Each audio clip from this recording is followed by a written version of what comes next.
दादा, मी सर्वप्रथम थोडा तुमचा परिचय करून देतो माझ्या मित्रांना. या राईट राईट या हा तर चंद्रकांत भाऊ तुरारे हे सध्या आर्थिक सल्लागार आणि प्रशिक्षक म्हणून कार्यरत आहे. 3 वर्षापूर्वी त्यांनी स्मार्ट इन्व्हेस्टमेंटची स्थापना केली, ज्यामुळे लोकांना आर्थिक नियोजनाबद्दल शिक्षित करणे आणि त्यांची आर्थिक उद्दिष्टे साध्य करण्यासाठी सर्वोत्तम गुंतवणूक उपाय निवडण्यात मदत करणे. विविध कंपन्यांमध्ये ते नियमितपणे आर्थिक नियोजन आणि गुंतवणूक यावर कॉर्पोरेट सत्र आयोजित करणे यासारखे कामे करत आलेले आहे. त्याचप्रमाणे चंद्रकांत भाऊ यांना सध्या या व्यवसायात व्यवसाय विकास, सक्षमता निर्माण करणे, तंत्रज्ञान आणि विविध वित्त व्यवस्थापन यासह विविध क्षेत्रात जागतिक स्तरावर 25 वर्षाचा कॉर्पोरेट अनुभव मिळालेला आहे. त्यांनी फॉर्च्यून 500 कंपन्यांमध्ये ग्लोबल मॅनेजर म्हणून काम केले. प्रामुख्याने जॉन डियर आणि आय आय टी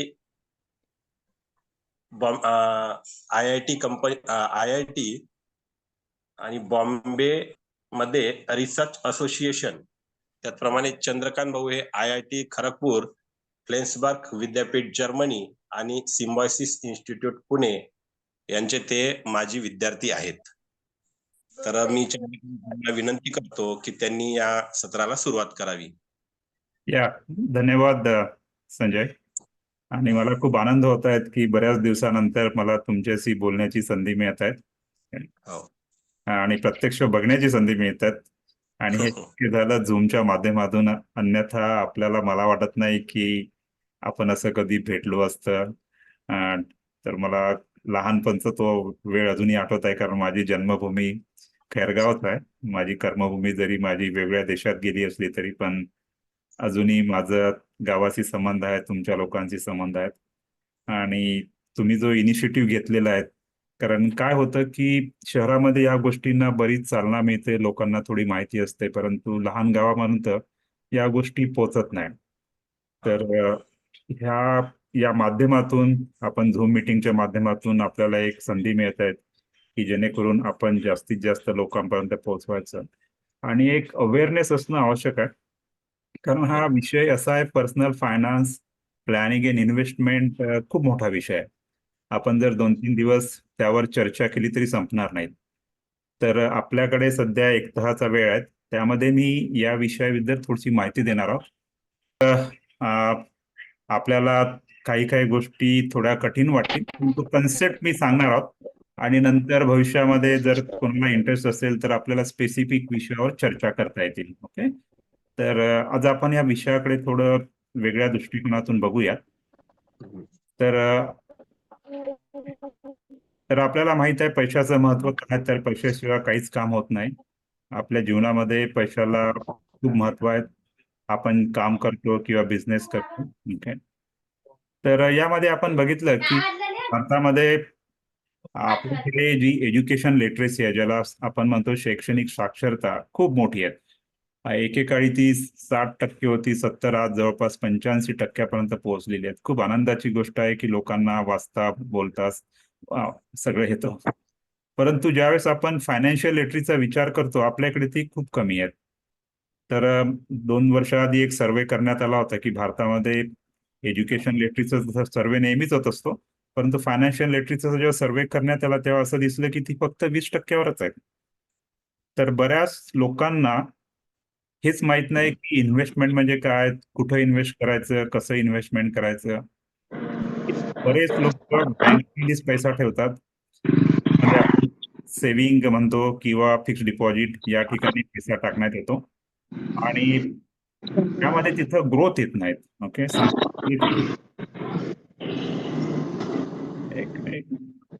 त्या ठिकाणी ग्रोथ येत नाही आणि जेणेकरून आपली जी ग्रोथ व्हायला पाहिजे त्या पद्धतीने होत नाहीत. तर लोकांना आज जी बऱ्या प्रकारे एक अवेअरनेस होत आहे शेअर मार्केट बद्दल, म्युच्युअल फंड बद्दल किंवा इन्शुरन्स बद्दल, या गोष्टीची जाणीव करून देण्याच्या उद्देशानेच मी हे एक इनिशिएटिव्ह सुरू केलेलं आहे. जरी माझं बॅकग्राऊंड टेक्निकल आहेत, म्हणजे पण मी फायनान्समध्ये गेल्या 10 वर्षापासून काम करतोय. हे माझ्या आवडीचा विषय आहे आणि बऱ्याच ठिकाणी मी लोकांना अवेअरनेस क्रिएट करत असतो, लोकांना एक प्रकारे एक जागरूकता निर्माण करणे हे माझं काम आहे की फायनान्स म्हणजे काय आहे. म्हणजे पर्सनल फायनान्स, फायनान्स खूप मोठा विषय आहे, परंतु त्यापैकी आपल्या कामाचं म्हणजे पर्सनल फायनान्स आणि इन्व्हेस्टमेंट त्याविषयीची माहिती देणं, लोकांना मदत करणं, या पद्धतीने आम्ही आता काम करत असतो. तर माझ्या स्वतःच्या आता 2 कंपन्या आहेत. एक तर फायनान्शियल सर्व्हिसेसच्या, त्यामध्ये म्युच्युअल फंड, इन्शुरन्सचा आमचा बिझनेस आहे. दुसरी माझी एक स्टॉक मार्केटची अकॅडमी पण आहे. त्या माध्यमातून बऱ्याच लोकांना आम्ही शेअर मार्केटचं प्रशिक्षण देत असतो.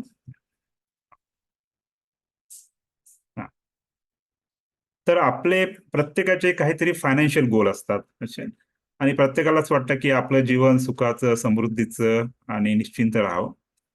आणि हे जे गोल्स आहेत, ज्याला आपण जीवनातील ध्येय म्हणतो, हे बऱ्यापैकी सर्व लोकांचे सारखेच असतात. जसं काही आता एक चांगलं घर असायला पाहिजे ना, आपल्याला स्वतःचा प्लॉट असायला पाहिजे, घर बांधणं, गाडी घेणं. आजकाल प्रत्येकाकडे गाडी यायला. आपल्याला वाटतं की मुलांचं शिक्षण चांगल्या शाळेत व्हावं, त्यांचं शिक्षण उच्च शिक्षणासाठी परदेशात जावं, मुलीचं लग्न असतं, किंवा आजकाल एक नवीन एक गोष्ट प्रकर्षाने जाणवते की बरेच लोक सहलीसाठी परदेशात जातात, युरोपला जातात, अमेरिकेला जातात. ते पण एक ध्येय झालेलं आहे. आणि सरतेशेवटी आपल्याला रिटायरमेंट, त्यातून कोणाची सुटका झालेली नाहीये. जसं प्रायव्हेटमध्ये म्हटलं की किंवा गव्हर्नमेंटमध्ये रिटायरमेंट एज 58 ते 60 आहे, परंतु आजकाल लोक अर्ली रिटायरमेंट घ्यायला लागले आहेत. आमच्यासारखे लोक वयाच्या 50-52 वर्षी रिटायर होऊन आपलं काहीतरी वेगळे करतात. ओके. तर हा जो जे आपले ध्येय आहेत, ते ध्येय पूर्ण करण्यासाठी आपल्याला फायनान्सची माहिती असणे आवश्यकता आहे. अन्यथा आपलं जे ध्येय पूर्तीसाठी जे काही तुम्ही करता ते अपुरं पडतं. ओके. तर ज्यावेळेस आपण फायनान्सचा विचार करतो, त्यावेळेस बऱ्याच गोष्टीवर काम करणं आपल्याला गरजेचं असतं. जसं की कॅश प्लॅनिंग. कॅश प्लॅनिंग म्हणजे घरी पैसा असणं. घरी पैसा असणं म्हणजे याचा अर्थ असा नाही की तुमच्या घरी कॅश असायला पाहिजे, पण बँकेत पैसा असला पाहिजे, जेणेकरून तुम्हाला कधी इमर्जन्सी येत असतं किंवा घर खर्च असतात. असेही काही लोक बघितले मी की त्यांच्याकडे गाडी आहेत, सगळ्या आहेत, परंतु गाडीमध्ये पेट्रोल भरण्यासाठी पैसे नाहीत. असेही लोक असतात, कारण त्यांची कॅश प्लॅनिंग बरोबर नाही आहे, त्यांच्याकडे कॅशच नाही आहेत. आता कॅश म्हटलं की आजकाल गुगल पे, तो पण कॅशचाच पार्ट झाला. ओके. नंतर आपल्याला जीवनातल्या ज्या अनेक अडचणी येत असतात, जेव्हा जे अपघात होत असतात, की ज्या गोष्टी सांगून येत नाही, त्यांच्यासाठी आपल्याला एक इन्शुरन्सची गरज असतं. रिटायरमेंट प्लॅनिंग, ज्याचा आपण कधी विचार करत नाही, त्याविषयी आपण बोलू. त्याविषयी पण आपल्याला माहिती असायला पाहिजे. टॅक्स बद्दल थोडी माहिती असायला पाहिजे. टॅक्स आपण कसं काय सेव्ह करू शकतो. आणि शेवटी आपल्याला याची जाणीव पाहिजे की आपण जे इन्व्हेस्टमेंट प्लॅनिंग कसं करायचं असतं. केवळ सेव्हिंग म्हणजे इन्व्हेस्टमेंट नव्हत, पण बऱ्याच लोकांना सेव्हिंग म्हणजेच इन्व्हेस्टमेंट वाटतं, ज्याच्यामुळे त्यांची ग्रोथ ज्या पद्धतीने व्हायला पाहिजे त्या पद्धतीने होत नाही. काय तर आपल्याला एक फायनान्शियल फ्रीडमच्या दृष्टिकोनातून विचार करायचा आहे. तर फायनान्शियल फ्रीडम म्हणजे काय? फायनान्शियल, त्याला म्हणतो आपण स्वतंत्रता. तर काही लोकांना वाटतं की फायनान्शियल फ्रीडम म्हणजे माझा चांगला जॉब आहे, मला सॅलरी मिळते. तो फायनान्शियल फ्रीडमचा एक एक पार्ट आहे. परंतु तुम्ही जर संपूर्ण विचार केला फायनान्शियल फ्रीडमचा, की तुमच्याकडे एवढे पैसे आहेत की जेणेकरून तुम्ही, तुमच्याकडे जॉब नाही आहे, तुमच्याकडे काही काम नसताना तुम्ही चांगलं जीवन जगू शकता. ओके. तुमच्याकडे कोणतं कर्ज नाही आहे. जेव्हा तुम्ही या लेवलवर पोहोचाल, तेव्हा तुम्ही सांगू शकता की मी फायनान्शियली फ्री आहोत. ओके. तर अशा पद्धतीने आपल्याला फायनान्शियल फ्रीडमचा विचार करून बाकीच्या गोष्टींचा बाकीच्या गोष्टीमध्ये आपल्याला कार्यरत राहावं लागेल. ओके. तर आपल्याला फायनान्शियल गोल जे आहेत, आपले आपले जे आर्थिक उद्दिष्ट आहेत किंवा फायनान्शियल फ्रीडम आहे, ते कशा पद्धतीने अचीव्ह करता येतील, तर त्यामध्ये 2 आहेत. एक तर वेल्थ क्रिएशन. वेल्थ क्रिएशन म्हणजे समजा तुमच्याकडे आज 1,00,000 रुपये आहेत, 1,00,000चे 2,00,000, 2चे 4,00,000, अशा पद्धतीने तुम्ही वेल्थ क्रिएट करतात. पण एवढ्यावरच चालत नाही, पण तुम्हाला जीवनातल्या ज्या रिस्क असतात त्या मॅनेज कराव्या लागतात.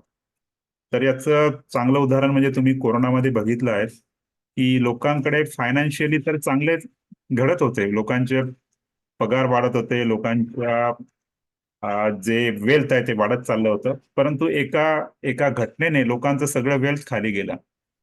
कारण ज्या पद्धतीने लोकांनी स्वतःचे इन्शुरन्स प्लॅन्स केले नव्हते, किंवा टर्म इन्शुरन्स नव्हते, हेल्थ इन्शुरन्स नव्हते, मी काही काही केसेस अशा बघितल्या की ज्यांचं कोरोनाच्या काळामधलं बिल 30-30 लाख रुपये आलाय. अक्षरशः लोकांनी घरातलं सोनं विकलं, घर विकायला काढले. तर तुमच्याकडे कितीही वेल्थ असली तर एखाद्या घटनेमुळे ती वेल्थ अगदी झिरो पर्यंत पण पोहोचू शकतं, जर तुम्ही प्रॉपरली रिस्क मॅनेज केली नाही तर. तर फायनान्समध्ये ह्या दोन गोष्टी महत्वाच्या आहेत. तुमचं जे वेल्थ आहे, तुमचा जो पैसा वाढायला पाहिजे, ऍट द सेम टाइम तुम्ही स्वतःला रिस्क मॅनेज करणं आवश्यक आहे. अन्यथा तो पैसा कधी तुमचा जे लाखो रुपयाचे कधी झिरो होतील याची काही हे नाही, म्हणजे कधीही काय होऊ शकतं. तर या दोन्ही गोष्टींचा आपण विचार करून आपल्याला समोर जायचं आहे. या Ganesh, you raise the hand. कुछ काय विचारायचं आहे?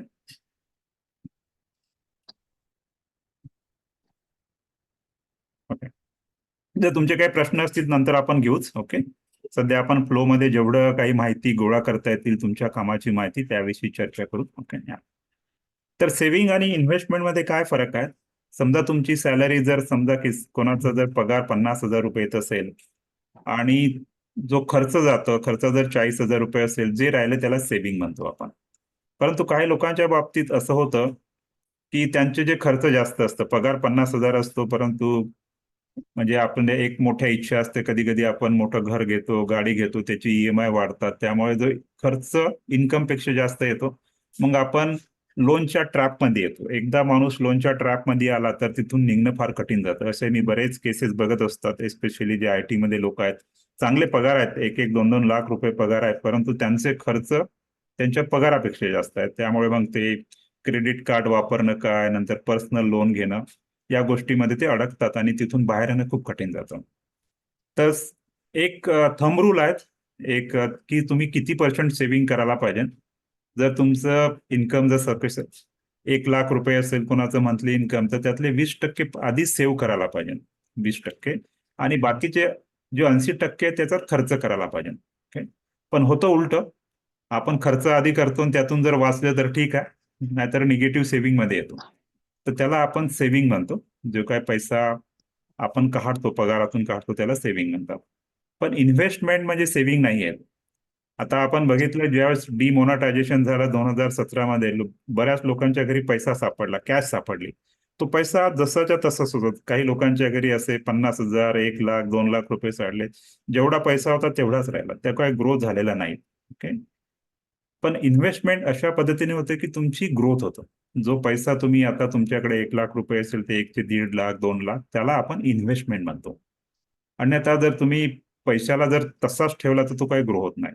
तर हे दोन गोष्टीचा आपल्याला फरक माहित असायला पाहिजे.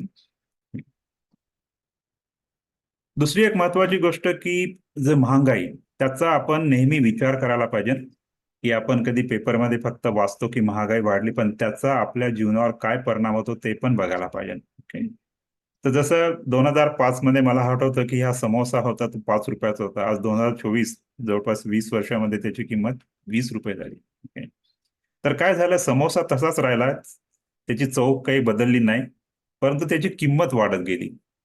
त्याला आपण म्हणतो, जेव्हा वस्तूच्या किमती वाढतात त्याला आपण इन्फ्लेशन म्हणतो किंवा महागाई म्हणतो. किंवा ते उलट, आपले जेवढे 1,000 रुपये होते, 1,000 रुपयामध्ये त्या काळात 200 समोसे मिळतात, आज 50 समोसे. त्याला आपण इन्फ्लेशन म्हणतो. ज्यावेळेस आपण भविष्याचा विचार करतो त्यामध्ये महागाई निश्चितच बघितली पाहिजे. अन्यथा आजच्या रेटनी जो तुम्ही विचार करता, आज जर तुम्हाला 10,000 रुपये खर्चाला लागत असेल, ते 10,000 रुपये आज 10 वर्षांनी तेवढे पुरणार नाहीत, कारण जो महागाई आहे त्याचा विचार करणे आवश्यक आहे. एक उदाहरण द्यायचं झालं तर समजा माझा मुलगा एक इंजिनिअरिंग कॉलेजमध्ये आहे, त्याची वर्षाची फी 2 लाख रुपये, 4 वर्षाची 8 लाख रुपये आहेत. आणि तुमचा मुलगा जर समजा आता 8 वर्षाचाच आहे आणि तो 10 वर्षांनी इंजिनिअरिंग कॉलेजला जाणार, तर त्याला किती खर्च आतापासून प्लॅन करावा लागेल आजच्या रेटनी? तर त्याचे काही फॉर्म्युले आहेत, ते फॉर्म्युल्यात आपल्याला जाण्याची काही गरज नाहीये. आज महागाई 7% आहे आणि एज्युकेशन सत्रात ती महागाई 7 नाही जास्तच आहे, 10% पोहोचलेली आहे. याचा अर्थ तुम्हाला जर तुमच्या मुलाला इंजिनिअरिंग कॉलेजला 10 वर्षानंतर पाठवायचं असेल तर हे 15 लाखने कदाचित 20 लाख रुपये लागतील. म्हणजे तुमचं जे फ्युचरचं प्लॅनिंग आहे हे 8 लाखाप्रमाणे नको, ते 15 किंवा 20 लाखाप्रमाणे करायला पाहिजे आतापासून, कारण रेट आपोआप वाढत चाललेले आहेत. ओके, तर अशा पद्धतीने भविष्यामध्ये तुम्हाला या गोष्टीचा विचार करूनच प्लॅनिंग करावं लागेल. आता जे इंटरेस्ट रेट आहेत, जे बँकाचे इंटरेस्ट रेट, तुम्हाला आठवत असेल कदाचित 1990 मध्ये, कदाचित बऱ्यापैकी तुम्ही स्टुडंट असेल, त्यावेळेस इंटरेस्ट रेट आपल्याकडे 15% होते. म्हणजे अख्खं कुटुंब जे इंटरेस्ट मिळायचा बँकातून त्यातून जगायचं, म्हणजे इतका मोठा होता. पण जसं जसं भारतामध्ये लिबरलायझेशन झालं, इकॉनॉमी आपली ग्रो झाली, तर इंटरेस्ट रेट कमी होत गेले. आणि हे प्रत्येक इकॉनॉमी, अमेरिका असो, युरोपमध्ये ज्यावेळेस त्यावेळेस देश डेव्हलपमेंटला जातो त्यावेळेस इंटरेस्ट रेट कमी होतात.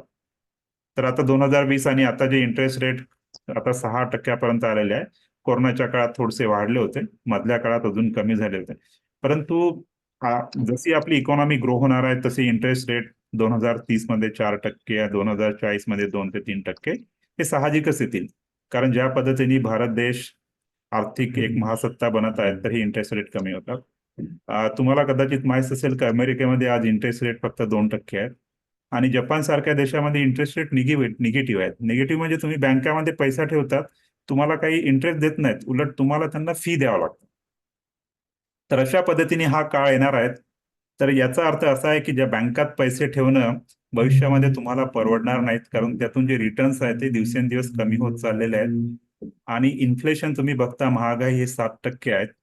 तर तुमची जर इंटरेस्ट रेट 7%पेक्षा कमी असेल याचा अर्थ तुमचं एकही पैशाचं तुमच्यातून गेन होत नाही. कारण 7% महागाई गेल्यानंतर तुम्हाला जर 6% इंटरेस्ट रेट मिळत असेल तर तुमचं जर काहीच फायदा होत नाही. असं मनाच्या समाधानासाठी वाटतं की मला 6% मिळतात, त्याचा काही फायदा होत नाही. तर आपल्याला अशा गोष्टीत इन्व्हेस्टमेंट करायचं आहे की ज्याच्यामुळे आपला इंटरेस्ट, आपलं जे आहे इंटरेस्ट रेट हे त्या महागाईपेक्षा जास्त असायला पाहिजे. तर आपण बघितले की जीवनाच्या आपल्या वेगवेगळ्या फेज म्हणून जावं लागतं, याची प्रत्येकाला जाणीव आहे. सुरुवातीचे वर्ष जवळपास 20-25 वर्ष आपलं चाइल्डहुड असते, एज्युकेशन मध्ये असतो, आपलं काही स्वतःचं इन्कम राहत नाही. सेकंड फेज मध्ये आपण जसं कमवा लागतो, 25 ते 60 वर्षामध्ये फॅमिलीज येतात, लग्न होतं आणि त्याच्यानंतर रिटायरमेंट हा एक मोठा पिरियड असतो जो 60 ते 90 वर्ष, 60 ते 90 म्हणजे जवळपास 30 वर्ष, म्हणजे 1/3 of the life you are spending in the retirement. तर हा एक मोठा पिरियड आहे, त्याविषयी आपण कधी विचार करत नाहीत. ओके, तर वेल्थ क्रिएशन म्हणजे काय याविषयी थोडं बघू. मी काही मार्केटमध्ये तुम्हाला उदाहरण देणार आहोत. उदाहरणं बरेच काही आहेत, परंतु मी काही गोष्टीवर थोडं तुम्हाला माहिती देणार आहोत. जसं इन्व्हेस्टमेंट ऑपॉर्च्युनिटी जर बघितलं, तुम्हाला जर वेल्थ क्रिएट करायचे असेल तर खूप काही आज मार्ग अवेलेबल आहे. एकेकाळी आपल्याला फक्त बँक आणि बँक एवढंच दिसायचं, ज्यामध्ये जर बँकेचा विचार केला तर आज सेव्हिंगचा इंटरेस्ट रेट 3 ते 4% आहे. एफडीचा रेट 6-7% पर्यंत गेलेला आहे. पण या व्यतिरिक्त लोकांना माहीतच नाही, अजूनही भारतामध्ये बऱ्यापैकी लोक फिक्स्ड डिपॉझिट यामध्येच अडकलेले आहेत. तर यातून बाहेर निघायचं आहे आपल्याला आणि इन्व्हेस्टमेंटचे जे बरेच काही ऑपॉर्च्युनिटीज आहेत, जसं स्टॉक मार्केट आहेत, म्युच्युअल फंड्स आहेत, रिअल इस्टेट आहेत, गोल्ड आहेत, बॉन्ड्स, बिटकॉइन्स, खूप काही मार्ग आज इन्व्हेस्टमेंटसाठी आपल्याकडे अवेलेबल आहेत. तर याची जाणीव काही लोकांना असतं, बऱ्याच लोकांना याविषयी माहिती नसतात. माहिती नसल्यामुळे ते ट्रॅप पण होतात, कारण अपेक्षा खूप मोठ्या असतात. तर याविषयी थोडी सविस्तर माहिती आपण बघूया. तर जेव्हा काही आपण इन्व्हेस्टमेंट करता कशात तरी, तर त्यामध्ये आपले काही काही फॅक्टर्स असतात, काही गोष्टी असतात, ते जाणून घेणं खूप आवश्यक आहे. जसं की तुम्ही इन्व्हेस्टमेंट करता त्याचा उद्देश काय, कशासाठी करता. काही ना काहीतरी उद्देश असतो की मुलाचं शिक्षण आहे, की मला गाडी घ्यायची आहे, मला रिटायरमेंटसाठी पैसा आहे किंवा मला एन्जॉयमेंटसाठी पैसा हवा आहे. ओके, सरळ सरळ कुठून ना कुठून तरी तो, त्या दृष्टीने जर तुम्ही इन्व्हेस्टमेंट मनात ठेवलं तर तुम्ही प्लॅन्स बनवू शकतात की मला जर 4-5 वर्षात पैसा हवा असेल तर कुठे इन्व्हेस्ट करायचा, मला जर 6 महिन्यात पैसा हवा असेल तर मी कुठे इन्व्हेस्ट करायचा. 6 महिन्यात तुम्हाला जर पैसा हवा असेल तर कदाचित बँकेत ठेवलेला बरा, तुम्हाला 4-5 वर्षात पैसा हवा असेल तर कदाचित म्युच्युअल फंड किंवा कुठं ठेवलेला बरा, हे आपल्याला माहित पाहिजे. त्यानुसार गोष्टींची आवश्यकता आहे. आता तुम्ही इन्व्हेस्टमेंट हॉरायझन जो मी विचार केला, तर तुम्ही किती वर्ष इन्व्हेस्टमेंट करणार आहात, 1 वर्ष, 6 महिने किंवा 10 वर्ष, त्यानुसार आपल्याला ते इन्व्हेस्टमेंट कशात करायची ते निर्णय घ्यावा लागतो. आणि प्रत्येक इन्व्हेस्टमेंटमध्ये रिस्क असतंच. रिस्क जीवनामध्ये प्रत्येक ठिकाणी आहे. तुम्ही रोडवर चालता तेव्हा देखील रिस्क आहे, घरी असता तेव्हा देखील रिस्क आहे. याचा अर्थ असा नाही की आपण घरातच बसावं, नाही. आपल्याला कुठं ना कुठं तरी तो एक पार्ट अँड पार्सल आहे लाईफचा.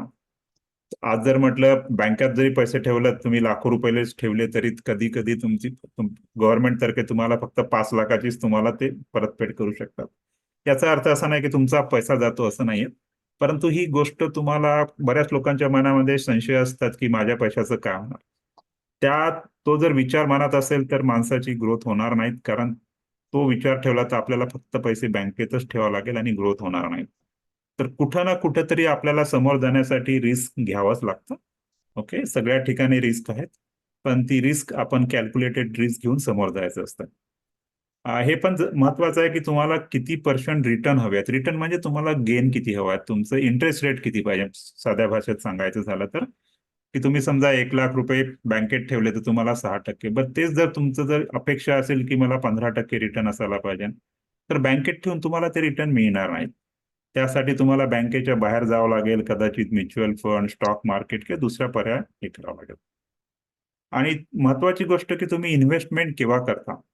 आता बऱ्याच लोकांना असं झालं की कोरोनाच्या आधी मार्केट एकदम पीकवर होतं आणि लोकांनी इन्व्हेस्टमेंट केलं, तर त्या लोकांचा म्हणजे त्यांना जाणीव पण नव्हती. 20% लॉस झाला. पण काही लोकांनी थोडं 2-3 महिन्याने इन्व्हेस्टमेंट केलं, त्यांचा 50% प्रॉफिट झाला. तर हे जे टायमिंग असतं त्याबद्दल पण थोडीशी थोडीशी जागरूकता असायला पाहिजे. अच्छा. आणि तुमचं जे कॅपिटल आहे ते सेफ असायला पाहिजे ज्या ठिकाणी तुम्ही इन्व्हेस्टमेंट करता. कारण आता मी बऱ्याच अशा फ्रॉड स्कीम बघत असतो, पेपरला आपण बघत असतो, लोक फसवतात, काय करतात.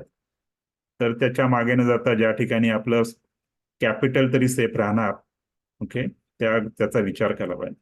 तर इन्व्हेस्टमेंटमध्ये या सगळ्या गोष्टींचा विचार करून तुमच्या अपेक्षा काय आहेत, तुमची पर्सनॅलिटी काय आहेत, तुमचे गोल्स काय आहेत, यानुसार आपल्याला इन्व्हेस्टमेंट प्लॅन करावं लागतं. आणि हे सगळं काम फायनान्शियल ऍडवायझरच आहेत.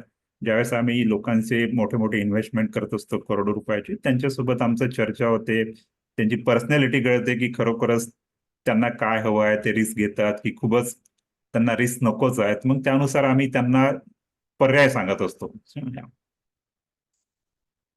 तर प्रत्येक आई वडिलांना वाटतं की आपल्या मुलाचं शिक्षण आणि मुलाचे लग्न चांगले व्हावं. त्याविषयी थोडे प्लॅन्स मी जस्ट मार्केटमध्ये काय प्लॅन्स आहेत त्याबद्दलची माहिती, तर बरेच काही प्लॅन्स आहे, पण एक उदाहरण म्हणून मी काही सांगत असतो की जसं काही आपल्याला मुलाचं शिक्षण 5-10 वर्षांनी आहे, तर समजा मुलाचं वय आता 5 ते 10 वर्ष आहे आणि तो 7-8 वर्षानंतर त्याला इंजिनिअरिंग कॉलेजला जायचं आहे.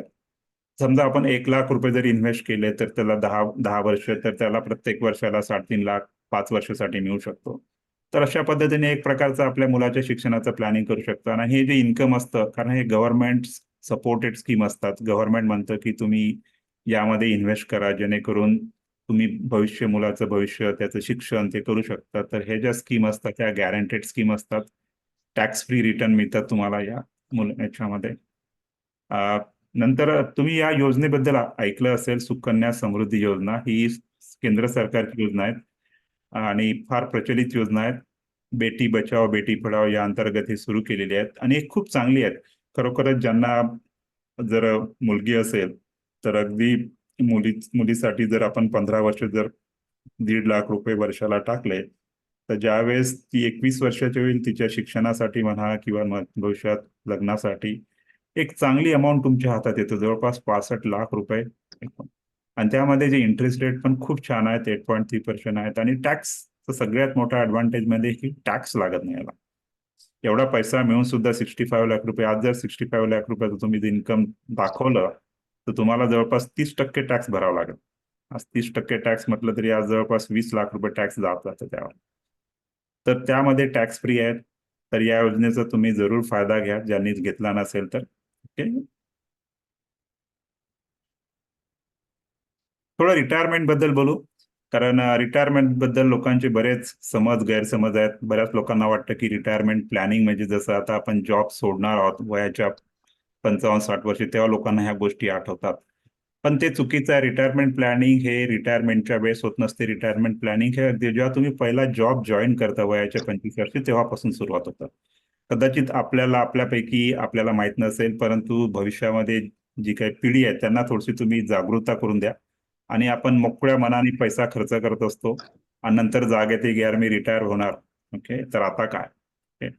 आता पूर्वी 2004 पूर्वी गव्हर्नमेंटमध्ये तुम्हाला पेन्शन मिळायचं. 2004 नंतर जे काही लोक जॉईन झाले त्यांना पेन्शन पण नाही आहेत. आणि अशा वेळेस एक मोठी प्रश्न येतो की आपण तर खर्च केला, आता काय? आणि तुम्हाला 1/3 तुमचं जे 1/3 लाईफ 30 वर्ष बिना पैशानी जगायचं आहे. तर ह्या गोष्टीसाठी जेव्हा तुम्ही जॉब जॉईन करता त्याची थोडी तुम्ही जागरूकता तुम्ही दुसऱ्या पिढीला, जे नवीन पिढीला आहे, मुलांना वगैरे द्या की आता तुम्हाला आतापासूनच त्याची सेव्हिंग करायला पाहिजे. ओके. कारण त्या काळात तुम्ही रिटायरमेंटमध्ये तुमचं इन्कम बंद होत जातो. जो काही पैसा कमावला त्यावरच जगणार असतात आणि कोणतीही पेन्शन स्कीम नसतात गव्हर्नमेंटच्या आता तर. ओके. तर ह्या ज्या काही गोष्टीविषयी तुम्हाला माहितीच असेल, पण मी जस्ट ब्रीफली सांगतो की जसे एम्प्लॉई प्रोव्हिडंट फंड, गव्हर्नमेंटला तुमच्या भविष्याची चिंता आहे. त्यामुळे कंपल्सरीली तुमच्या पगारातला जवळपास 24% भाग, बेसिकचा 24% भाग ईपीएफ मध्ये जातो. 12% तुमचं असतं, 12%. आणि ज्यावेळेस तुम्ही हा पैसा काढता त्यावेळेस तुम्हाला टॅक्स पण लागत नाही. एक चांगली गोष्ट आहे की टॅक्स फ्री आहेत गव्हर्नमेंटच्या स्कीम. आणि तुम्हाला टॅक्स बेनिफिट पण मिळतो. 1.5 लाखापर्यंत तुम्हाला टॅक्स बेनिफिट मिळतो.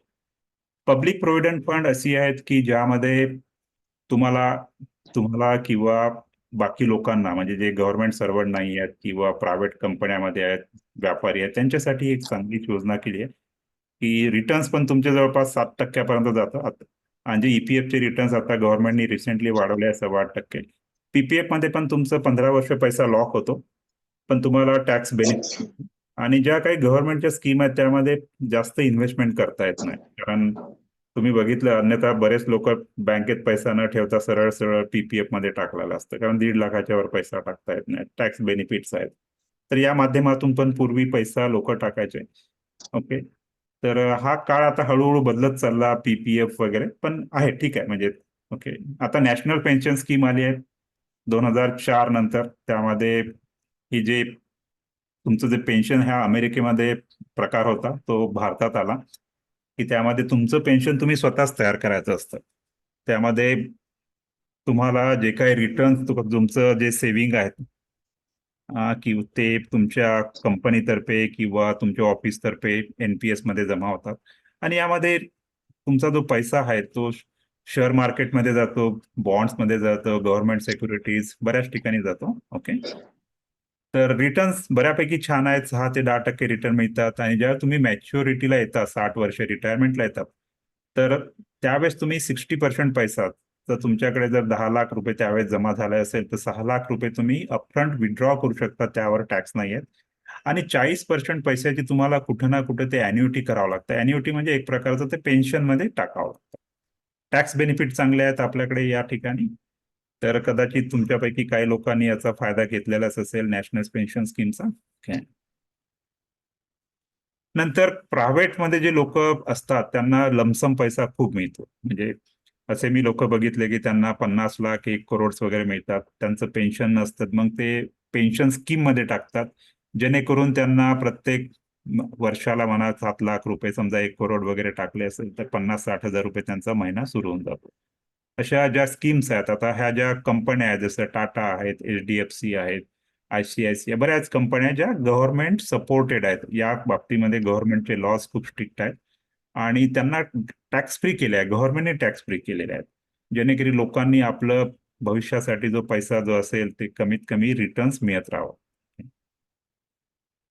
काही लॉंग टर्म इन्कमच्या स्कीम असतात, जे प्रायव्हेटमध्ये असतात. लोक ते थोडे पैसे जास्त टाकत असतात. समजा वर्षाला जर तुम्ही 2 लाख 10 वर्ष टाकले तरी तुम्हाला रिटायरमेंट पर्यंत, म्हणजे वयाच्या 30, समजा आता जर तुम्ही 50व्या वर्षी असेल आणि 50व्या वर्षी 2 लाख रुपये टाकते, वयाच्या 60 ते 90 वर्षापर्यंत 30 वर्ष तुम्हाला जवळपास 2.5 लाख रुपये मिळतात. आणि जो पैसा टाकला तो पण तुम्हाला वापस मिळतो. तर हे पण असे गॅरंटेड असतात, टॅक्स फ्री असतात, इन्कम फॉर होल लाईफ, जेणेकरून ज्या लोकांना पेन्शन नाही तर त्या माध्यमातून अशा पेन्शन टाईपच्या स्कीम्स मार्केटमध्ये अवेलेबल असतात. हे थोडी मोठी आहे. ऍडिशनल इन्कम्स, जसं मी म्हटलं की ऍडिशनल इन्कमसाठी तुम्हाला बरेच पर्याय आहेत. जसं आपण म्हणतो की बँकमध्ये जे इंटरेस्ट रेट आहे आज 7% वगैरे आहेत नॅशनलाइज बँकमध्ये. पण तुम्ही कंपन्या असतात, कंपन्यांचे फिक्स डिपॉझिट स्कीम पण असतात. जसे बजाज फायनान्स आहे, महिंद्रा फायनान्स, एल&टी, या मोठ्या मोठ्या कंपन्या, एलएनसी हाऊसिंग फायनान्स, त्याचे जे इंटरेस्ट रेट असतात निश्चितच 1-2% जास्त असतात. तर कधी ना कधी तुम्ही भविष्यामध्ये याचा पण विचार करायला पाहिजे. यस, मी बँक डिपॉझिट, फिक्स डिपॉझिट टाकतो, पण काही पैसा मी थोडं कंपन्यांचे फिक्स डिपॉझिट असतात, चांगल्या कंपन्या असतात, त्या काही पळून जाणाऱ्या कंपन्या नाही आहेत. आणि ह्या सगळं गव्हर्नमेंट कंट्रोलमध्ये असतात, तर त्या ठिकाणी रिटर्न तुम्हाला चांगलं मिळतं. हा पण पर्याय आपण बघायला पाहिजे की कंपन्यांच्या स्कीममध्ये समजा जर आपण इथं 1,00,000 रुपये टाकत असेल तर मे बी कंपन्यामध्ये आपण 20-25 हजार रुपये टाकायला काही हरकत नाही. थोडी मनात जर भीती वाटत असेल तर त्यांचे रिटर्न चांगले येतात. काही गव्हर्नमेंट स्कीम आहेत त्याविषयी तुम्हाला माहितच असेल. ह्या ज्या गव्हर्नमेंट स्कीम्स होत्या, नॅशनल सेव्हिंग सर्टिफिकेट म्हणा, किसान विकास पत्र, हे 10-15 वर्षापूर्वी खूप पॉप्युलर होते. कारण आपल्याला माहितच नव्हतं की स्टॉक मार्केट, म्युच्युअल फंड हे असं काही असतं. असलं तरी आपण काही करू शकत नव्हतो.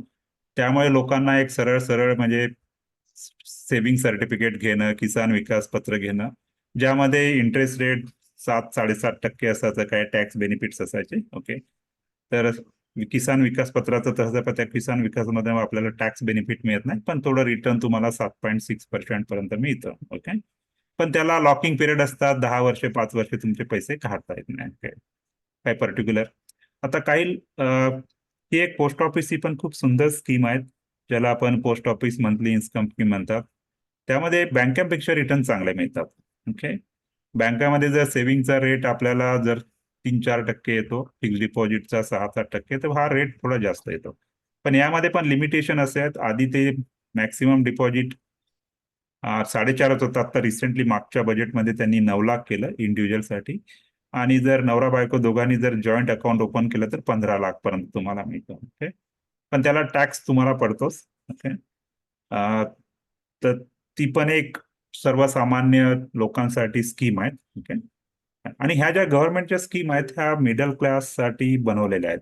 पण तुम्हाला तो मिडल क्लासच्या वर जर विचार करायचा असेल तर या स्कीम मध्ये तुम्हाला थोडं बाहेर यावं लागेल. म्हणजे middle class in the sense की normal, I will not say middle class, lower middle क्लाससाठी ह्या गोष्टी बनवलेल्या असतात. Okay. तर काही ऍडिशनल इन्कमच्या प्रायव्हेट मधल्या पण स्कीम्स आहेत की जसं मी म्हटलं की तुम्ही जर 1,00,000 रुपये 12 वर्ष टाकलं तर त्याच्यानंतर 2 लाख, असे काही बऱ्याच मार्केटचे आहे.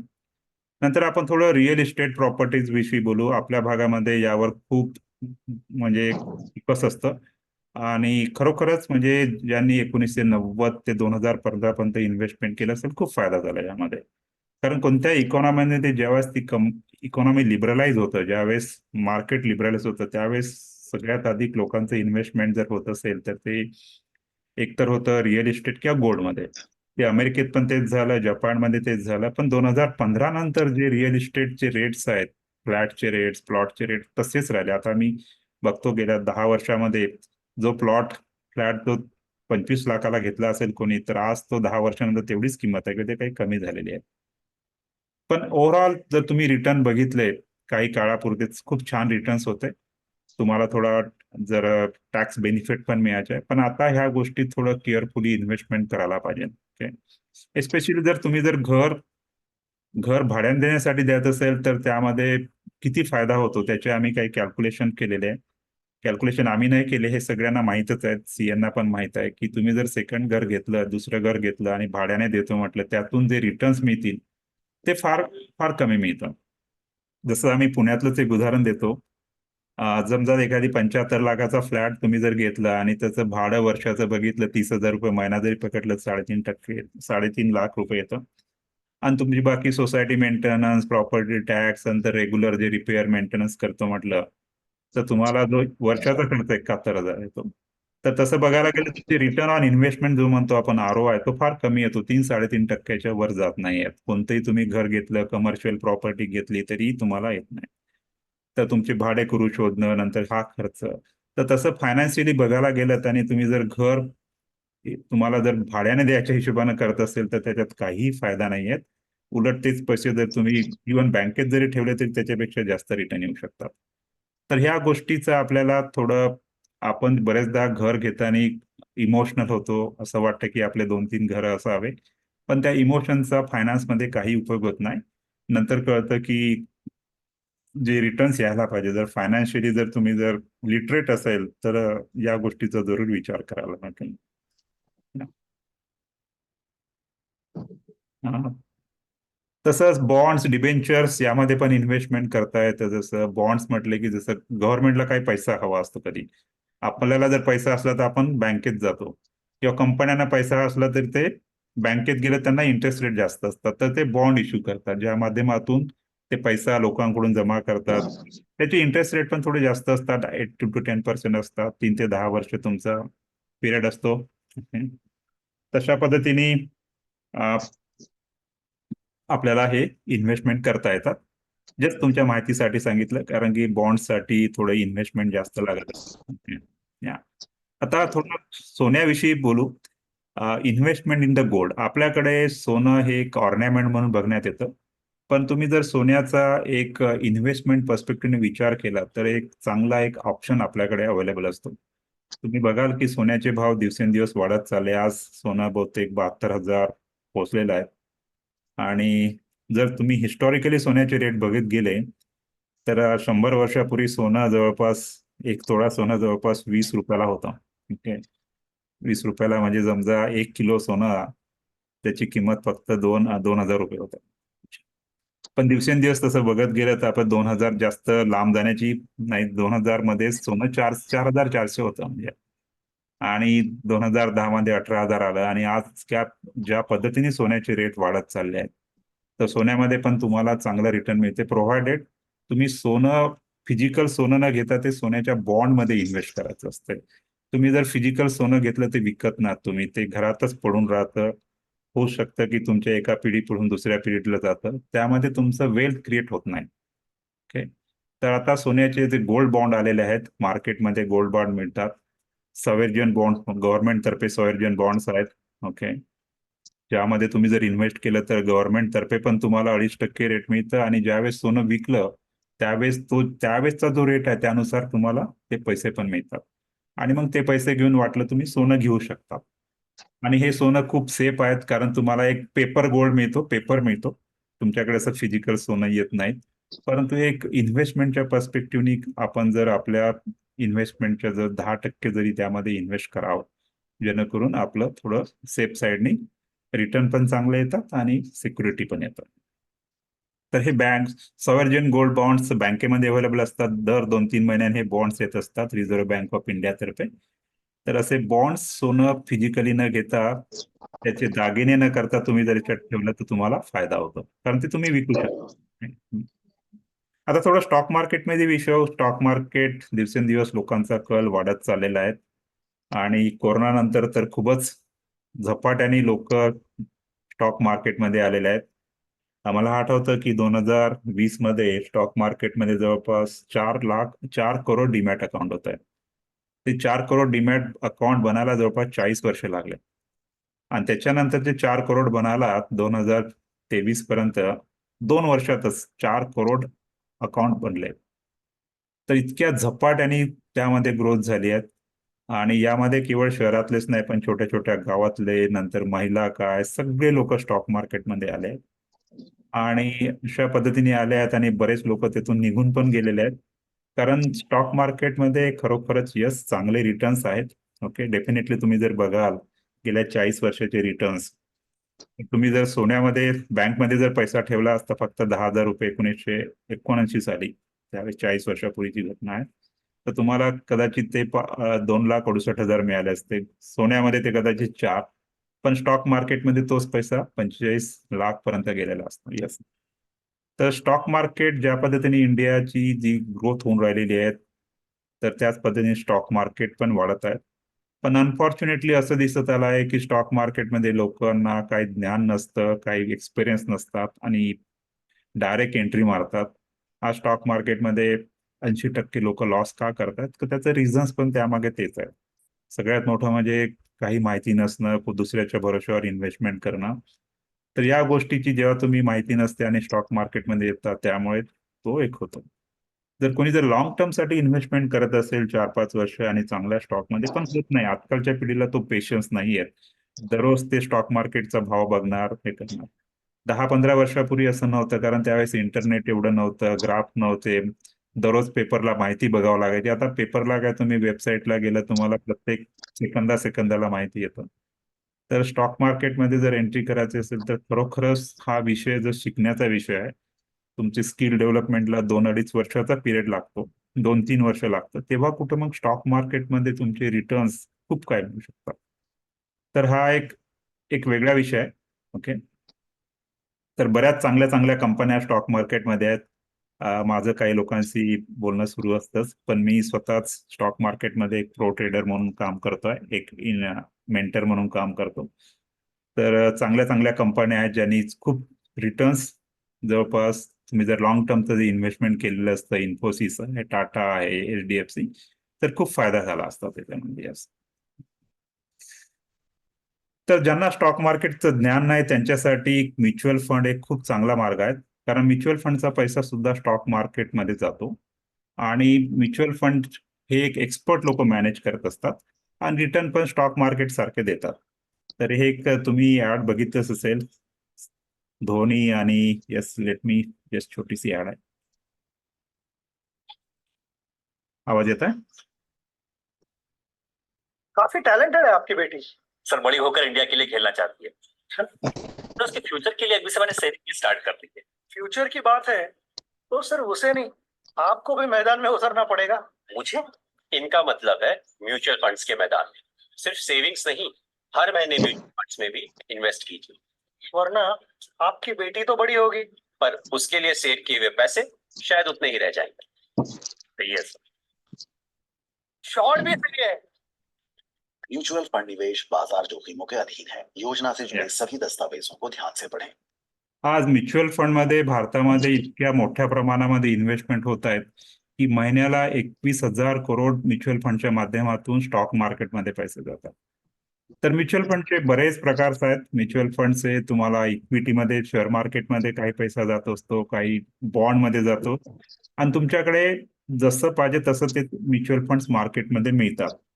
तुमच्या रिस्कनुसार ते मार्केटमध्ये आहेत आणि रिटर्न्स पण तुमचे अगदी 6% पासून 30% रिटर्न घेता येते, depending on the type of the funds तुम्ही कोणता घेता, तुमची रिस्क किती घेता. आणि आज मार्केटमध्ये 3,000 प्रकारचे म्युच्युअल फंड्स आहेत. मार्केटमध्ये म्युच्युअल फंडची काही कमी नाही.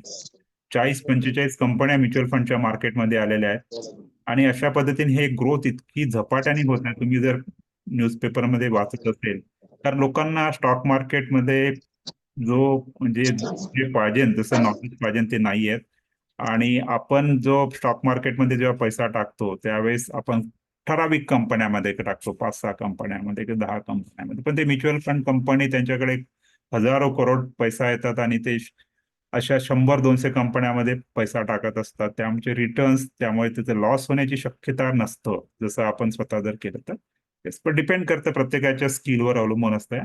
पण तो बेस्ट वे म्हणजे स्टॉक मार्केटमध्ये एंट्री करण्यात हा एक चांगला मार्ग आहे की ज्या माध्यमातून तुम्हाला स्टॉक मार्केटमध्ये एंट्री करता येतं आणि त्याच्यानंतर तुमचं जर कॉन्फिडन्स येत असेल मग स्वतः पण काही पैसे टाकता येतं, स्वतःचे काही पैसे स्टॉक मार्केटमध्ये सेपरेटली पण टाकता येतं.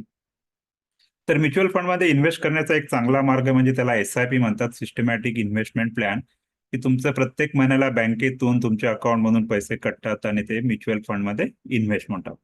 तर त्यामध्ये तुम्हाला हे बघायचं नसतं की मार्केट खारीवर गेलं, मार्केट पडलं गेलं, तर काहीच त्याचा संबंध येत नाही आणि तुमचा पैसा कंपाऊंडिंग रेटनी चांगली ग्रोथ होतात. एक उदाहरण द्यायचं झालं तर हे एक म्युच्युअल फंडचं आहे. दोघांची केस आहे. दोघांनी वयाच्या 25व्या वर्षी कंपनी जॉईन केली. ओके. तर मिस अर्लीनी ज्यावेळेस इन्व्हेस्टमेंट सुरू केली वयाच्या 25व्या वर्षी फक्त 10,000 रुपये ती महिन्याला टाकत होती आणि रिटायरमेंट जेव्हा झालं 60व्या वर्षी तिला 5.5 करोड रुपये मिळाले, तेही 12% इंटरेस्ट रेटनी. आज जर तो इंटरेस्ट रेट म्युच्युअल फंडमध्ये तो 15% आहे, 15 ते 16%, 20% पण जातो, ते कदाचित रक्कम 15 करोड पर्यंत गेली असती काही न करता. आणि तेच तुम्ही 10,000च्या 10% अजून वाढवले प्रत्येक वर्षाला तर ते जवळपास 30 करोड पर्यंत जातात. Okay. And that is a reality. हे काही फिक्टिटियस एक्झाम्पल नाही आहेत. These are the example from the mutual fund. Okay. इतकं तुम्ही ग्रो करू शकतात. पण आपण ज्यावेळेस यंग होतो आपल्याला कोणीही सांगितलं नाही की आपण 10,000 रुपये टाकले तर रिटायरमेंटला 5.5-6 कोटी येऊ शकतात. ओके. त्याच्यापेक्षा जास्तच येणार. ओके. दुसरी जी व्यक्ती आहे मिस्टर लेस, त्यांना पण असं फायनान्सचे नॉलेज देण्यात आलं, त्यांना पण गायडन्स देण्यात आलं, परंतु नेहमीप्रमाणे लेट केलं. तर त्याची जी इन्व्हेस्टमेंट वयाच्या 45व्या वर्षी सुरू केली तेव्हा जाग आला की नाही आता आपण रिटायरमेंट घ्यायचं आहे, आपल्याला आता काहीतरी करायला पाहिजे. त्यावेळेस त्या व्यक्तींनी 10,000च्या ऐवजी 25,000 रुपये पैसे टाकले पण त्याच्याकडे फक्त 15 वर्षच होते रिटायरमेंटला आणि फक्त त्याला त्यावेळेस रिटायरमेंट 1.2 करोड मिळाला. तर इन्व्हेस्टमेंटमध्ये पैशापेक्षा वेळ खूप महत्वाचा असतो. पैसा जरी कमी असला आणि तुम्ही डिसिप्लिन वेने लॉंग टर्मसाठी इन्व्हेस्टमेंट करत असेल तर तुमचा खूप फायदा होतो.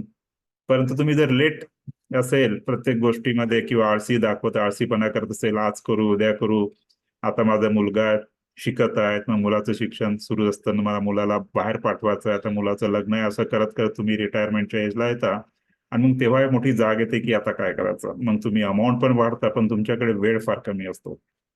तर ह्या सगळ्या गोष्टी करताना जीवनातील जे काही गोल्स आहेत आपले ते करताना आपल्याला कमीत कमी जे इन्व्हेस्टमेंट करायलाच पाहिजे त्याच्याशिवाय पर्याय नाही. अन्यथा तुम्ही लेट इन्व्हेस्टमेंट करून तुमचा काहीही फायदा होत नाही.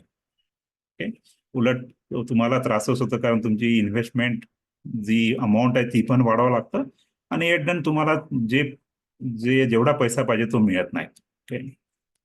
तर या गोष्टीची आपण जाणीव घ्यायला पाहिजे. हे फायनान्शियल कॅल्क्युलेटर्स इंटरनेटला अवेलेबल आहेत, तुम्ही कुठेही बघू शकता. अच्छा, पण याविषयी जोपर्यंत आपल्याला माहिती होत नाही तोपर्यंत आपण करत नाही. ठीक आहे, आता आपलं बऱ्यापैकी बरेच लोक आता 40-45च्या घरात आहेत, पण कमीत कमी आपल्या मुलांना याविषयीची थोडी जाणीव करून द्या की नोकरी लागल्यानंतर सगळ्यात पहिले जर गोष्ट करायची असेल त्यांचं म्युच्युअल फंडचं अकाउंट ओपन करा आणि जे काही अमाऊंट आहेत त्यांच्या पगारानुसार 5,000 2,000 ते आतापासून डिसिप्लिन वेने इन्व्हेस्ट करा, जेणेकरून जेव्हा ते रिटायर होतील त्यांच्याकडे करोडो रुपये हातात येतील. So that is the magic of the compounding. आपण शाळा कॉलेजमध्ये कंपाऊंडिंग विषयी शिकलेलो आहोत. ओके, तर अशा बऱ्याच स्कीम्स मार्केटमध्ये अवेलेबल असतात. जसं एक ICICIचं म्युच्युअल फंडची स्कीम आहे की ज्यामध्ये ICICI मोठी कंपनी आहे, जवळपास 50 वर्ष झालं मार्केटमध्ये आहेत. समजा कोणी जर 10,000 रुपये जर SIP सुरू केली असेल आणि 20 वर्ष ठेवली असेल त्याला 50,000 रुपये महिना लाईफ लॉंग, त्यालाच नाही त्याच्या पिढ्या त्याला 50,000 रुपये महिना येऊ शकतो. ते कॅल्क्युलेशन त्याप्रमाणे असतात की एखाद्याने 10,000 रुपये फक्त 30 वर्ष जर ठेवले असेल तर त्याला 1,25,00,000 रुपये महिना, दॅट इज कमिंग SW म्हणजे systematic withdrawal plan for month, त्याला महिना सुरू होऊन जातो. तर याची व्हॅल्यू 10,000ची व्हॅल्यू ती काय नंतर काहीच वाटणार नाही त्या व्यक्तीला. पण अशा पद्धतीने जर सिस्टमॅटिक डिसिप्लिन वेने जर इन्व्हेस्टमेंट करत गेलं तर त्याचा फायदा निश्चितच होत असतो.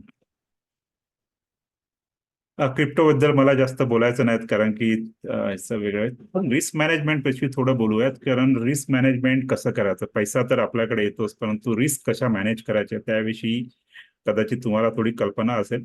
बऱ्याच लोकांना वाटतं की इन्शुरन्स स्कीम घेतलं म्हणजे आपला खर्च आहे. ओके, इन्शुरन्स स्कीममुळे आपला काही कोणी श्रीमंत झालेले नाहीयेत, परंतु एक गोष्ट प्रकर्षानं जाणवतं की तुमच्याकडे जर प्रॉपर इन्शुरन्स नसतील तर तुम्ही गरीब व्हायला वेळ लागत नाही. ओके, तर ह्या इन्शुरन्सचा उद्देश तुम्हाला श्रीमंत करण्यासाठी नाहीये तर तुम्हाला गरिबीपासून वाचवण्यासाठी. आता दोन्ही स्टेटमेंट बघायला गेले तर खूप हेवी आहेत. तर कारण की ज्यावेळेस तुम्ही या जगात नसतात सगळ्यात अधिक जर त्रास होत असेल तुमच्या फॅमिलीला होतं, तुम्ही नसतात, त्यांचं इन्कम सोर्स बंद होऊन जातं आणि इन्कम सोर्स बंद झालं तर मग काय, म्हणजे गरिबीशिवाय पर्याय नसतो. तर तुमच्या फॅमिलीच्या सिक्युरिटीसाठी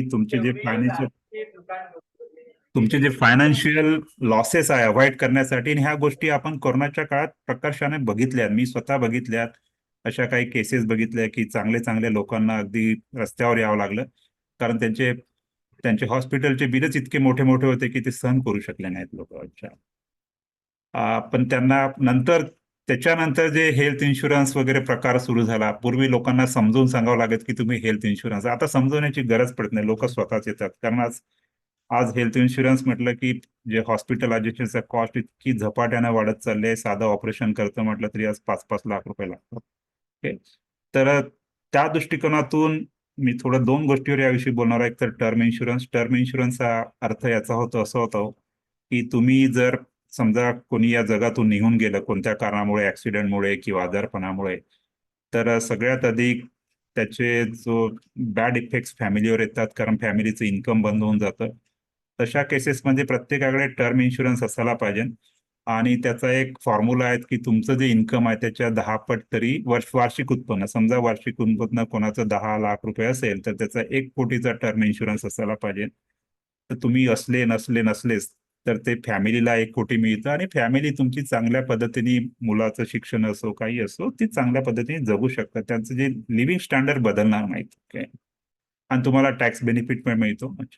तर अशा पद्धतीने आपण एक छोटासा बाकीच्या इन्शुरन्समध्ये न जाता टर्म इन्शुरन्स कधी चांगला असतो, कारण बाकीच्या इन्शुरन्समधले बरेच तुमचे इन्कम्स वगैरे असतात त्यामध्ये जाण्याची आवश्यकता नाही, पण ऍटलिस्ट टर्म इन्शुरन्स प्रत्येकाकडे असणं आवश्यक आहे. जेवढ्या तुम्ही लहान वयात टर्म इन्शुरन्स घेता, जसं वयाच्या 20व्या वर्षी वगैरे, त्यावेळेस प्रीमियम फार कमी असतात. तर जसं जसं तुमचं वय वाढतं 40-50 ते खूप होतं आणि त्या वयात मग टर्म इन्शुरन्स घेणं कठीण जातं. तर समोरच्या पिढीसाठी तुम्ही एक जाणीव करून द्यायची असते. कंपनीतर्फे टर्म इन्शुरन्स येतात ज्या कंपनीत काम करतात, परंतु ज्यावेळेस कंपनी सोडतो तुमचा टर्म इन्शुरन्स बंद होतो. तर स्वतःचा टर्म इन्शुरन्स असणे आवश्यक आहेत. ओके.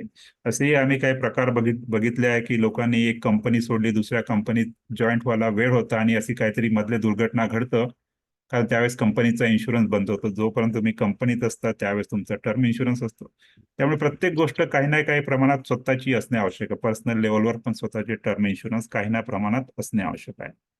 हेल्थ इन्शुरन्स विषयी तुम्हाला माहीतच आहे की आज जे हॉस्पिटलायझेशन कॉस्ट आहेत कोणत्याही सिटीजमध्ये खूप झपाट्याने वाढत चालले आहेत आणि आज जे हेल्थ सेक्टर आहे त्याचं इन्फ्लेशन जवळपास 15% आहेत. म्हणजे दरवर्षी ज्या कॉस्ट आहे 15% वाढत आहे. जेव्हा नॉर्मल महागाई 7% आहे, पण हेल्थमध्ये ती 15% पर्यंत पोहोचलेली आहे. तर त्यासाठी स्वतःचे काही बाबतीत गव्हर्नमेंटचे मिळतात, पण गव्हर्नमेंटचे जे इन्शुरन्स असतात त्यांची जी जो व्हॅल्यू असते ती कमी असतं, कदाचित 3 लाख 4 लाख, पण आज एका फॅमिलीसाठी कमीत कमी 10 लाखाचा स्वतः फॅमिलीचा इन्शुरन्स असणं आवश्यक आहे. आणि जसं जसं तुम्ही लेट करता हेल्थ इन्शुरन्स तसे तुम्हाला इन्शुरन्स पण मिळत नाही. तर असेही आमच्याकडे केसेस येतात की लोकांना काहीतरी ऑपरेशन करायचं असतात, मग टर्म इन्शुरन्ससाठी हेल्थ इन्शुरन्ससाठी येतात, त्यावेळेस इन्शुरन्स कोणतीच कंपनी देणार नाही. कारण ज्यावेळेस तुमची हेल्थ चांगली असते त्यावेळेस हेल्थ इन्शुरन्स कंपन्या तुम्हाला देतात, पण ज्यावेळेस तुमची ऑपरेशनची गरज पडते आणि तुम्ही म्हणतात की मला हे द्या, नाही असं कधीच शक्य नाही होत. कारण प्रत्येक हेल्थ इन्शुरन्सचे काही नियम असतात. जसं म्हटलं की तुम्हाला हेल्थ इन्शुरन्स घेतल्यानंतर ऍक्सिडेंट झाला तर इमिजिएट लागू होतं आणि तुम्ही जर कोणत्या उद्देशानं हेल्थ इन्शुरन्स घेत असेल की नाही मला 2 वर्षांनी मला, पण त्याचे जे पिरियड असतात 2 वर्ष पण तुम्हाला काही केसेसमध्ये मिळत नाही आहेत. ओके. तर ह्या गोष्टींची आपल्याला माहित नसते. आपल्याला वाटतं की सगळ्या गोष्टी वेळेवर होतात. नाही, ज्यावेळेस गरज असली त्यावेळेस तुम्हाला कोणीही मदत करत नाही. ओके. टॅक्स प्लॅनिंग, टॅक्स सेव्हिंगसाठी बरेच मार्ग आपल्याकडे आहेत. लिगली आहेत हे सगळ्या गोष्टी. जसं आता टॅक्सचे पण 2 रेझिम्स आलेले आहेत. आता परवाच बजेट आहेत. त्यामध्ये अजून काही टॅक्समध्ये बदल होऊ शकतात. जसं जुनं रेझिम आणि नवीन रेझिम. जुन्या रेझिम प्रमाणे गेलं तुम्हाला अजूनही 1.5 लाखाची टॅक्समध्ये सूट मिळू शकतात. पण त्यासाठी तुम्हाला इन्व्हेस्टमेंट करावं लागतं. पीएफ, सीपीएफ, इन्शुरन्स प्रीमियम मध्ये. एनपीएस मध्ये पण काही स्पेशल प्रोव्हिजन दिलेले आहेत. ओके. तुम्ही जर घर घेतलं असेल त्याच्या होम लोनवर पण तुम्हाला इंटरेस्ट जो मिळतो 2 लाखापर्यंत त्याच्यावर पण तुम्हाला सूट मिळते. हेल्थ इन्शुरन्ससाठी जवळपास 25,000 पर्यंत सूट मिळतं. म्हणजे तुमचं जे टॅक्सेबल इन्कम आहे त्यातून 25,000 पर्यंत तुम्हाला ते तुमचं जे टॅक्सेबल इन्कम कमी होतं. ओके. तर मुलाच्या शिक्षणासाठी पण टॅक्स सेव्हिंग आहेत. म्हणजे हायर स्टडीजसाठी जेव्हा मुलाला जर जात असेल त्याच्यासाठी पण तुम्हाला टॅक्स सेव्हिंग करता येतं. आणि जेव्हा तुम्ही बँकेमध्ये पैसे ठेवता सेव्हिंगवर तुम्हाला फक्त 10,000 रुपयापर्यंतच जे इंटरेस्ट रेट मिळतं ते टॅक्स फ्री आहे. अन्यथा तुमचा जो टॅक्स स्लॅब आहे जो 10%, 20%, 30% त्यानुसार तुम्हाला टॅक्स द्यावा लागतो. आणि एफडीला पण तसंच आहे. एफडीला आज जर 6% जर तुम्हाला रिटर्न मिळत असेल, इंटरेस्ट मिळत असेल एफडीला आणि 6%, पण त्यावर जर तुम्ही जर थोडंसं हायर स्लॅबमध्ये येत असेल, ज्यांचे उत्पन्न 15 लाख वगैरे येतात, त्यांना 30% द्यावं लागतं. तर तुमचं इफेक्टिव्ह जर इंटरेस्ट रेट बघायला गेला तर तो फक्त 4% होतो. कारण 6% जरी इंटरेस्ट रेट तुम्हाला एफडी मध्ये मिळत असेल आणि तुमची त्यापैकी 30% जर टॅक्समध्ये जात असेल तर राहिला किती 4%. ओके. आणि आज जर महागाई बघितली ती 7% आहे. तर या गोष्टीचा थोडा फायनान्शियली विचार केलेला बरा असतो. तर पोर्टफोलिओ मॅनेजमेंट जेव्हा आपण विचार करतो त्यामध्ये तर आपल्याला 2-3 गोष्टीचा प्राकर्षाने विचार करावा लागतो. एक म्हणजे तुम्हाला 2 प्रकारची इन्कम हवं असते. एक फिक्स इन्कम, ज्यामध्ये जसं आपण बँकचे फिक्स डिपॉझिट म्हणतो किंवा बॉन्ड म्हणतो, त्या ठिकाणी इंटरेस्ट रेट कमी असतात. मे बी 7%, 8% असतं. आणि एक दुसरं थोडंसं रिस्की इन्कम असतो, पण त्यात ग्रोथ असतो. तर क्रिकेटच्या भाषेत सांगायचं झालं तर आपण चौके चक्क मारणं आवश्यक आहे, तरच तुमची सेंचुरी होतं. 1-2 रन कडून काही सेंचुरी होणार नाहीत. आणि फक्त कोणी जर चौके छक्के मारण्याचा प्रयत्न केला फक्त, तर ते आउट पण होऊ शकतात. म्हणून आपल्याला 1-2 रन पण काढायचे आहे, ज्याच्यामध्ये आपली विकेट टिकून राहील. आणि विकेट टिकून फायदा होणार नाही, आपल्याला चौके छक्के मारण्याची पण गरज आहे. 5-10. तर ह्या दोन्ही गोष्टीचा आपल्याला जेव्हा पोर्टफोलिओ मॅनेज करतो, तर आपल्याला बँक डिपॉझिटमध्ये पण थोडा पैसा ठेवावा लागेल, गोल्डमध्ये ठेवावा लागेल, थोडं इन्शुरन्सचे इन्व्हेस्टमेंट करावं लागेल. कारण की केवळ पैसा म्हणजे इन्कम ग्रो होणं म्हणून होत नाही. कधी कधी तुमचं ते ग्रो झालेलं इन्कम झिरो पण येऊ शकतो. त्याच्यासाठी आपल्याला या गोष्टींची गरज आहे. पण तुम्हाला अजून जर ग्रोथ हवी असेल तर शेअर मार्केट आहे, म्युच्युअल फंड्स आहेत, बाकीच्या गोष्टीमध्ये पण इन्व्हेस्टमेंट करणं तितकीच महत्वाचे आहे. ओके. ज्यावेळेस आपण फायनान्शियल मार्केटमध्ये येतो तर आपल्याला बरेच प्रकारचे अकाउंट लागत असतात. जसं बँकेमध्ये आजकाल सेव्हिंग अकाउंट तुम्हाला पाहिजेच असतात. जसं शेअर मार्केटमध्ये यायचं असेल तर डीमॅट अकाउंट लागतं. नंतर म्युच्युअल फंडसाठी पण अकाउंट लागतं. आज जे मेन डॉक्युमेंट्स, आजकाल जे मिनिमम डॉक्युमेंटची आवश्यकता आहे, आता 1 एप्रिल पासून तर गव्हर्नमेंटने खूप स्ट्रिक्ट केलं आहे सगळ्या गोष्टी 1 एप्रिल पासून. तर मी बघतो की जवळपास 1.5 करोड म्युच्युअल फंडचे अकाउंट त्यांनी सस्पेंड केले आहेत.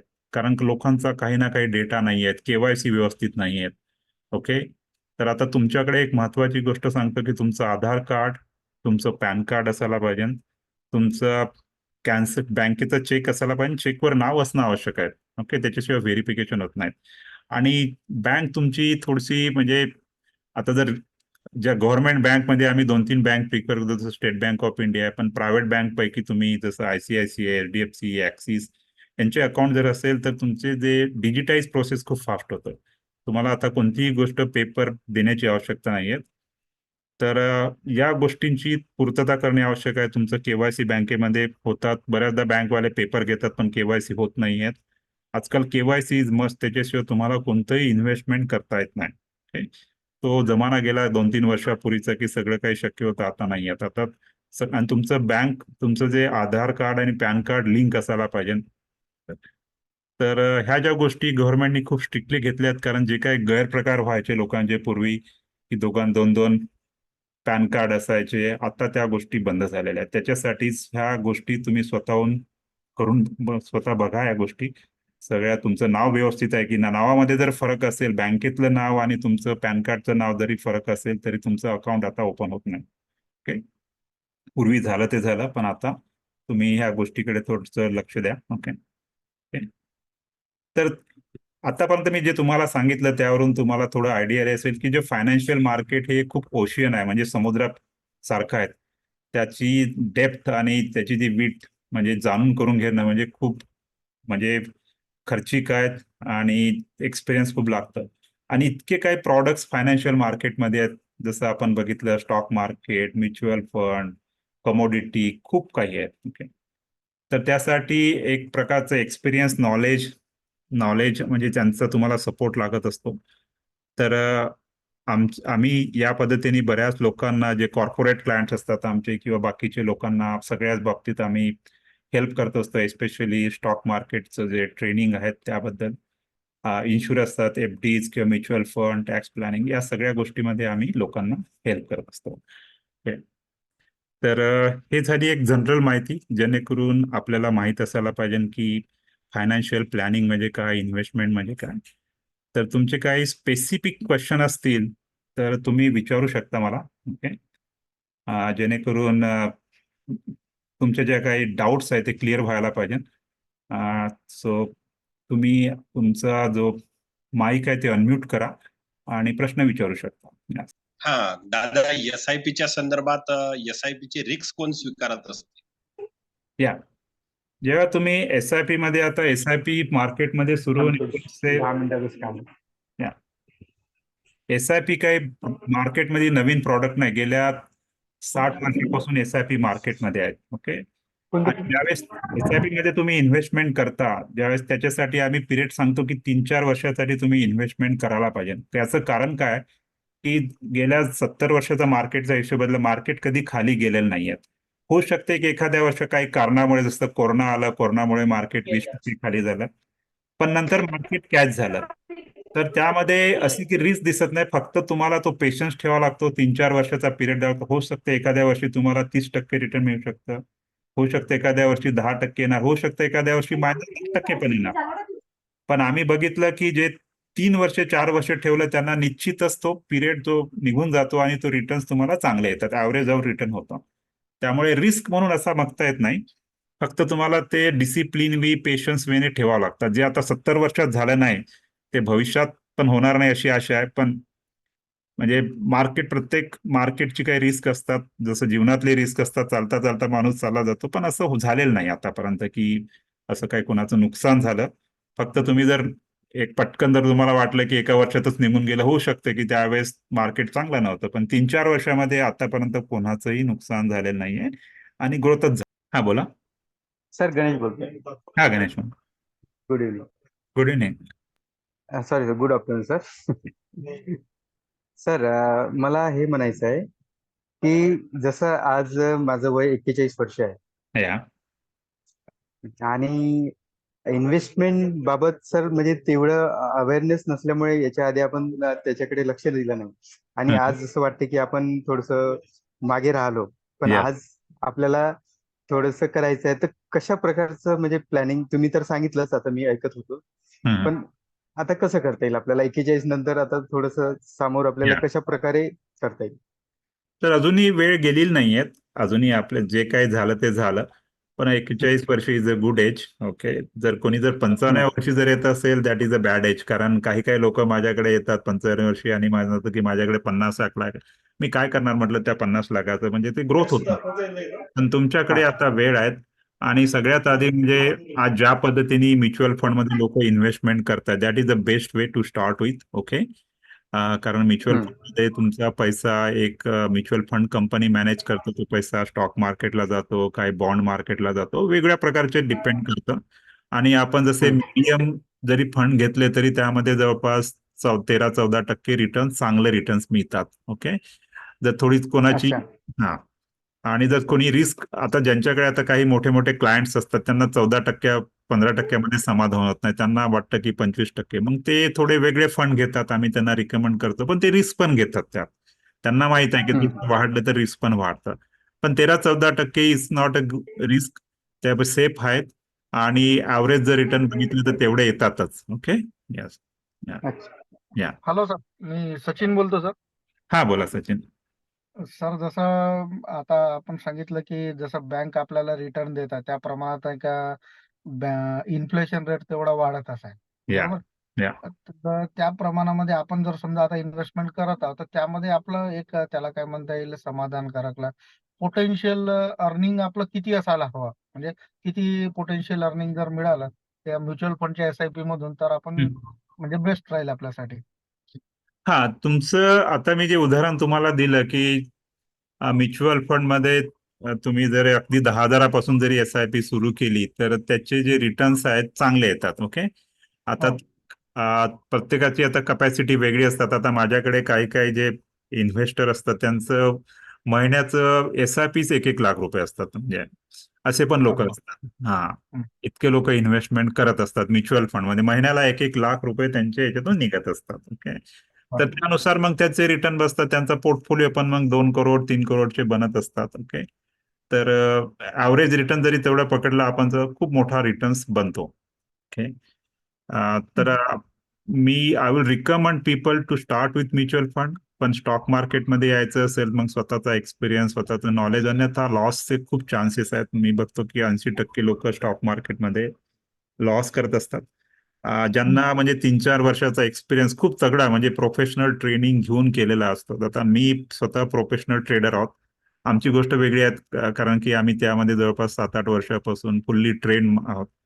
आम्ही लोकांना आता ट्रेन करत असतो, पण ती जर्नी असते 3-4 वर्षाची, ते त्यातून जावं लागतं, म्हणजे त्याच्यानंतर कुठं चांगले रिटर्न्स तुम्ही मिळू शकतात मार्केटमध्ये, अन्यथा लॉस हे पण बेस्ट वे म्हणजे त्याला जर पर्याय म्हणून एक आहे की ज्यांना स्टॉक मार्केटचं नॉलेज नाही आहे तर स्टॉक मार्केट सारखेच रिटर्न, म्हणजे जे लॉंग टर्म इन्व्हेस्टमेंटचे रिटर्न जर तुम्हाला म्युच्युअल फंडच्या माध्यमात मिळत असेल आणि तुम्हाला काही बघायचं काम नाही आहे, दॅट्स अ बेस्ट वे. या सर पण ते जे आता जसं 7% जवळपास इन्फ्लेशन रेट आहे हा आपण जे इन्व्हेस्टमेंट करत आहोत तर मग आपला एक म्हणजे पोटेन्शियल म्हणजे असं म्हणजे जसं तुम्ही सांगितलं 13-14% मिळतं किंवा 15, या या तर पोटेन्शियल अर्निंग मध्ये आपलं 15% बेस्ट राहील आपल्यासाठी की कसं हे विचारायचं होतं मला. हा बेस्ट म्हणजे त्याला असं बेस्टची हे जे आहे ना बेंचमार्क ते हा. प्रत्येकाच्या कपॅसिटीनुसार बनत बसतं. आता काही अच्छा. लोकांचं जर बघितलं तर जो मासिक खर्च आहे तर हा. काही लोक म्हणतात मला 30,000च म्हणतात. काही लोक असतात की नाही मला 50,000 रुपये कमीत कमी खर्च येतो. 50,000 म्हणजे त्यामध्ये फक्त खाणे-पिणे राहणे आहेत. हा. बाकी तुमचं घराचं EMI किंवा मुलाचं शिक्षण किंवा ह्या गोष्टी नाही आहेत. ओके. काही लोकांना असे फिरण्याचे शौक असतात, बाकीचे हॉटेलिंगचे असतात, ते म्हणतात नाही मला 70-80,000 रुपये पाहिजे. मग त्यांना आम्ही तसं सजेस्ट करतो, तुम्हाला जर 1,00,000 रुपये महिन्याचं उत्पन्न असेल तर तुम्हाला या म्युच्युअल फंडमध्ये टाकावं लागेल, तुम्हाला एवढी अमाऊंट टाकावं लागेल. तर तुमचं खर्च किती आहेत, कारण प्रत्येकाला वाटतं की चांगलं जीवन जगावं पण आपली कपॅसिटी तेवढी नसतं. पण त्यानुसार मग प्रत्येकाच्या इंडिव्हिज्युअल लेवलनुसार आपण प्लॅनिंग करत असतं की नाही मला महिन्याला 43,000 रुपये खर्च येतात, मग त्यासाठी आपण किती प्रकारचं इन्व्हेस्टमेंट करायला पाहिजे. आता एवढं इन्व्हेस्टमेंट करण्याची प्रत्येकाची कपॅसिटी असते नसते ती गोष्ट वेगळी आहे. ओके. तर ते इंडिव्हिज्युअल डिस्कशन मध्ये कळतं की तुमचा पगार किती आहे, तुमचा खर्च किती आहे, तुम्हाला किती खर्च लागू शकतात रिटायरमेंटला आणि मग किती इन्व्हेस्टमेंट करायचं. मग ती जी गॅप असतं ती कळते की नाही आपल्याकडे तर खर्च एवढा आहे 50,000 रुपये महिना खर्च आहे पण आपल्याकडे तेवढं पैसाच नाही टाकण्यासाठी, मग ती थोडस त्रास होतो म्हणजे. अच्छा. तर त्या बेंचमार्क प्रत्येक व्यक्तीनुसार बदलतं. ओके. येस. हा सर, आवाज येतो? शेळके बोलतो मी, भंडारा एसपी ऑफिस मध्ये क्लरिकल मध्ये आहो. ओके बोला. हा. तर आमचे मित्र आहेत लोंढे मेजर, लोंढे गुरुजी, संजय हो हो संजयजी लोंढे. या राईट. त्यांनी तुमच्या गावचेच आहे ते, त्यांनी सांगितलं सेमिनार ऐका म्हणून. ऐकला सेमिनार, खूप छान होता सर. हो धन्यवाद. या. सर मला एक जे शेअर मार्केट आहे हा त्याच्यात आता मला जॉब आहे, मला गव्हर्नमेंट जॉब आहे, पण तरी शेअर मार्केट हे माझ्या मिसेसला म्हणजे आवडते, त्याच्यात इंटरेस्ट आहे. हा. तर ते सुरुवात कशी करायची सर? सुरुवात थोडंसं मार्गदर्शन त्याचं करा. कसं असतं त्यांचं म्हणजे आमचं कसं असते एक प्रोसेस असते. म्हणजे आता सुरुवातीला 2 महिने फाउंडेशन ट्रेनिंग असते, सगळं ऑनलाईन असतं आजकाल. ओके. 2 हा. महिन्याचा पहिला कोर्स असतो. त्याच्यानंतर 2 महिन्यानंतर एक प्रो ट्रेडर म्हणून असतो, तो कोर्स होतो. त्याच्यानंतर मग थोडं आम्ही फ्युचर ऑप्शन्स कमोडिटीज अशी एक जर्नी सुरू होऊन जातं. तर कुठं ना कुठं तरी सुरुवात करायला पाहिजे फाउंडेशन ट्रेनिंग. आता माझी ही बॅच फाउंडेशनची 1 तारखेलाच सुरू झाली. त्यामध्ये जवळपास 15 लोक ऑनलाईन आहेत, सगळे पुण्याच्या बाहेरचे पण आहेत, सगळे बरेचसे लोक. तर ते ऑनलाईन रेकॉर्डेड व्हिडिओज बनलेले असतात. मग आठवड्यातून एकदा ते लाईव्ह ट्रेनिंग होत असतं. आणि मग बाकीचं नंतर मग तुम्हाला सॉफ्टवेअर पण वापरावं लागतं. ते थोडे पेड सॉफ्टवेअर असतात त्याच्यामध्ये. तर असं करत करत तुम्ही जर 2-3 वर्षाचा चांगला जर्नी केला, याचा अर्थ असा नाही की ट्रेनिंग केल्यानंतर प्रॉफिट होतो, पण ती कॉन्फिडन्स यायला त्या लेवलपर्यंत पोहोचायला तो तुम्हाला 2-3 वर्षाचं मेहनत घ्यावं लागतं. तेव्हा कुठं मग चांगले प्रॉफिट दिसायला लागतं. म्हणजे मार्केटमध्ये जर तुम्ही जर प्रो ट्रेडर असेल तर 40-50% मिळवणं सोपं नाही, परंतु ते फक्त 10% लोकांकडे स्किल येतं. 90% लोकांनी फक्त तो 10%ना पैसे द्यायचा असतो, सरळ सांगायचं म्हणजे. Thank you sir. पण ती चांगल्या पद्धतीनं ट्रेनिंग होणं खूप आवश्यक आहे आणि सिस्टमॅटिक युट्यूबचे व्हिडिओ बघून किंवा पुस्तकं वाचून हे ट्रेनिंग होत नाहीत. त्याला प्रॉपर झाला पाहिजे. प्रॉपरच झाला पाहिजे. प्रॉपर जाऊन त्याची खूप प्रॅक्टिस करावं लागतं. जसं आता तुम्ही क्रिकेटचं बघता, क्रिकेटमध्ये आज करोडो लोक भारतामध्ये क्रिकेट खेळतात, पण 10 लोकच का सिलेक्ट होतात? कारण ते इतके प्रॅक्टिस करतात की ते स्किल डेव्हलप होतं. त्यांना मग एवढा पैसा मिळतो, करोडो रुपये मिळतात. बाकीचे लोक फक्त खेळतच बसतात. ते तितक्या लेवलची स्किल डेव्हलप करायला तर मग तुम्ही निश्चितच खूप खूप काही करू शकता. आता कितीतरी उदाहरणं आहेत. आता राकेश झुनझुनवाला तुम्ही बघत असेल, खूप काही आहेत, त्याविषयी कदाचित ऐकलं असेल. त्या व्यक्तीने फक्त 5,000 पासून स्टॉक मार्केटमध्ये सुरुवात केली. ते नाही आहेत, परंतु त्यांची आज जर वेल्थ बघायला गेलं तर 50,000 कोटीपर्यंत पोहोचली. म्हणजे असे खूप आहेत. वॉरेन बफेट आहे, ज्यांनी वयाच्या खूप 16 वर्षी स्टॉक मार्केटमध्ये इन्व्हेस्टमेंट करू. आज तो जगातला 3ऱ्या नंबरचा श्रीमंत व्यक्ती, 125 बिलियन डॉलर्स. हे सगळे स्टॉक मार्केट म्हणाले. पण त्यांची एक पद्धत आहे, म्हणजे काम करण्याची पद्धत, त्यांची पुस्तकं आहेत, त्यांनी खोट्या मार्गाने कधी मार्केटमधून पैसा कमावला. हर्षद मेहता तो आला काय ज्यांनी असं करण्याचा प्रयत्न केला ते टिकलेच नाही मार्केटमध्ये. ओके.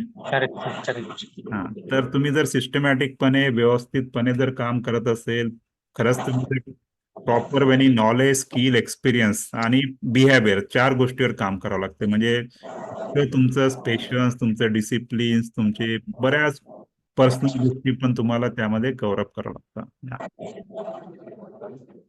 तर त्याच्यावर एक पर्याय म्हणून आम्ही नेहमी लोकांना सांगतो की यस, तुम्हाला खरोखर स्टॉक मार्केट इंटरेस्ट आहे, ठीक आहे, पण स्टॉक मार्केटमध्ये जर पैसा टाकायचा असेल तर म्युच्युअल फंडमध्ये टाका.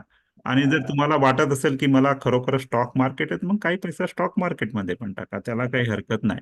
पण ते प्रॉपर वेनी जायला पाहिजे तो, अन्यथा तिथं थोडी रिस्क असते स्टॉक मार्केटमध्ये. सर आपल्या ह्या म्हणजे सेशन झाला आताचा, तर त्याची रेकॉर्डिंग उपलब्ध करून देता येईल तर खूप चांगलं आहे सर. रेकॉर्डिंग मी देतो ना, मी रेकॉर्डिंग केलेलं आहे सेशन, मी संजय सरांना पाठवून देतो. Yes, sir. ते युट्यूबला राहतील रेकॉर्डिंग, आणि तुम्ही ते बघा, अजून कोणाला शेअर करू शकता. Yes, sir. Yes, sir. Yes, sir.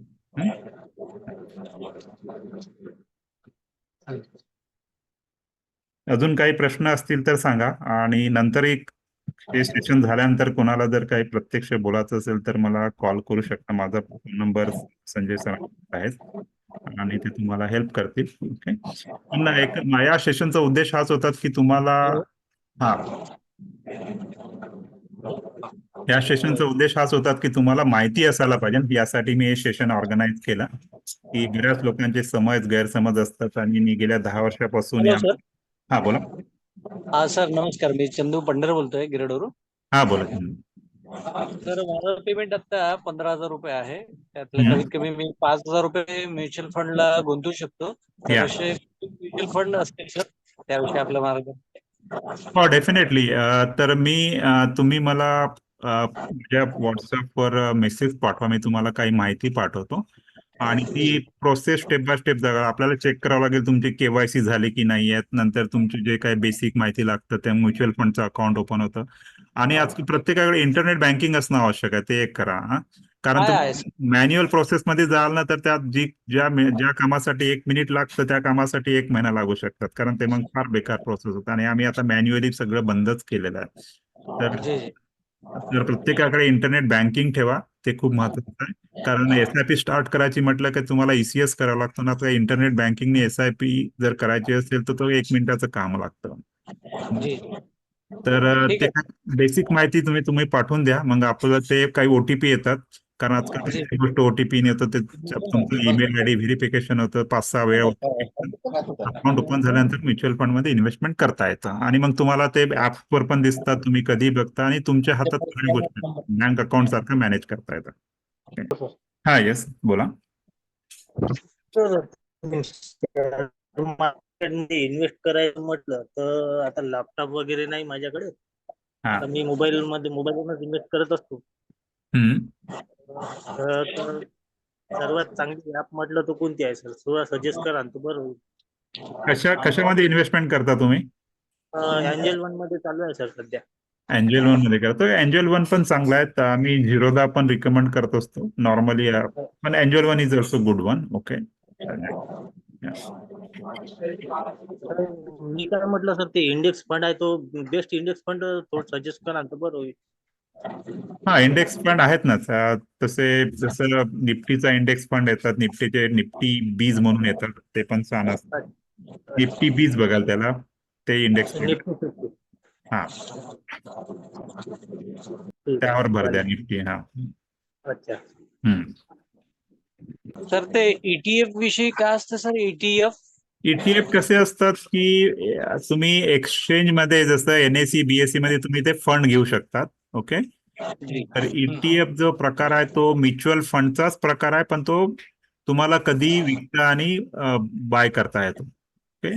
आता ETF जर तुम्ही घेतले, निफ्टीचा ETF घेतलं, तर निफ्टीचे जे स्टॉक्स आहेत, 50 स्टॉक असतात, त्या 50 स्टॉक मध्ये तो एक फंड बनवतात. जर निफ्टी जर वाढला, तुमचं मार्केट जर वाढला, तो फंड पण वाढतो, त्याला म्हणतात ETF. ओके. ते ग्रुप, त्यामध्ये आपण एक स्टॉक घेत नाही, त्यामध्ये 50 स्टॉक निफ्टीचे घेतात, त्यामुळे तो फंड बनतो मग. अजून कोणाचे प्रश्न असतील तर सांगा. संजय, तुमचं काय लास्ट ऑब्झर्वेशन काही बोलायचं आहे?